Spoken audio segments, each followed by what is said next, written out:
जय जगन्नाथ नमस्कार। बेले बेले आमे एमिति परिस्थिति पड़ी था जे एक समय रे अनेक शत्रु आम चारिपटे घेरी जाइथांते।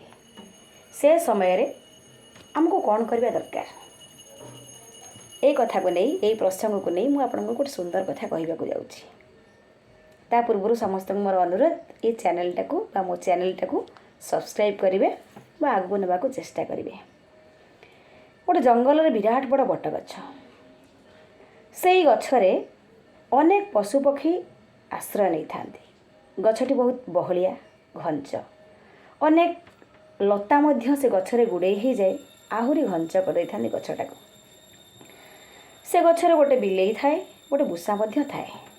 अनेक जीवजंतु भीतर सी दी जण मध्य थांती। से जंगल रे गोटे चंडाल रोथाए जार नितदिनिया बेउसा प्रत्येक दिन संध्यारे से गछ मूल जालटा बिछे दे।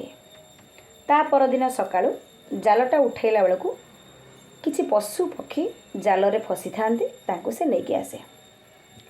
दिनकर घटना चंडालटी जाल बसई देछि आउ से जाल रे बिलेईटा पड़ जाइछि। जो बिलेई से गछरे रहउतिला ये बिलेई पर जाल रे पड़ जाइछि।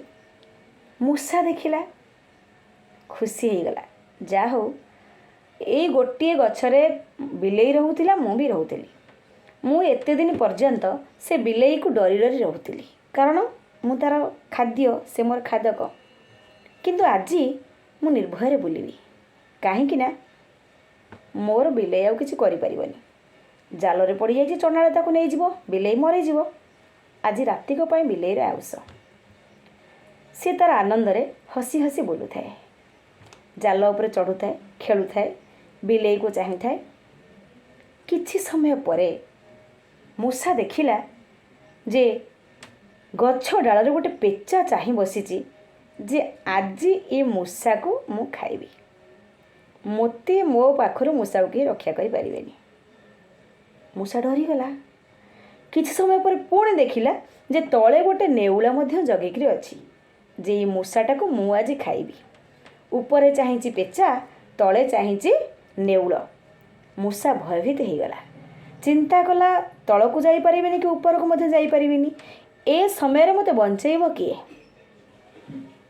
गोटे नीति शास्त्र को आश्रय कला। ए समय रे मते बिलेई ही बंचेइबो काहेकि ना बिलेई विपद रे पड़िछि मु भी विपद रे पड़िछि। तेणु ये समय दुई जन परस्पर शत्रु हेले मध्य आमे संधि करिनेबा।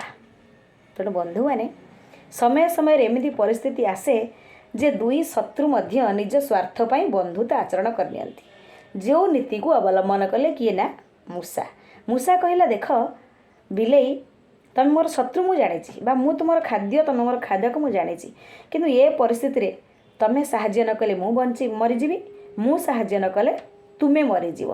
तेणु आम दी जनक स्वार्थ साधन करने बा बंची रही आम दी जनक सहित शत्रुता भाव भूली जाई संधि करनेबा।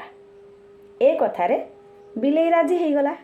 बिलेई जो राजी हो गला मूषा आराम रे कौन कला ना बिलेईर कोल को चलीगला। जब मूषा बिलेईर कोल को चलीगला नेउल ना मूषा को खाइबा को साहस कला ना पेचा मूषा को खाइबा को साहस कला। ये दिहें तांको बाटर चलीगले। तापरे मूषा कौन कला ना बिलेईर जालटा को काटिदेला। बिलेई बाहरी आसला। तापरे दर्शक बंधु कहिबार कथा कौन ना जन्मरू कहीं कार शत्रु हो न कि मित्र मध्य हो न। परिस्थिति आमको शत्रु कर दिए मित्र मध्य कर दिए।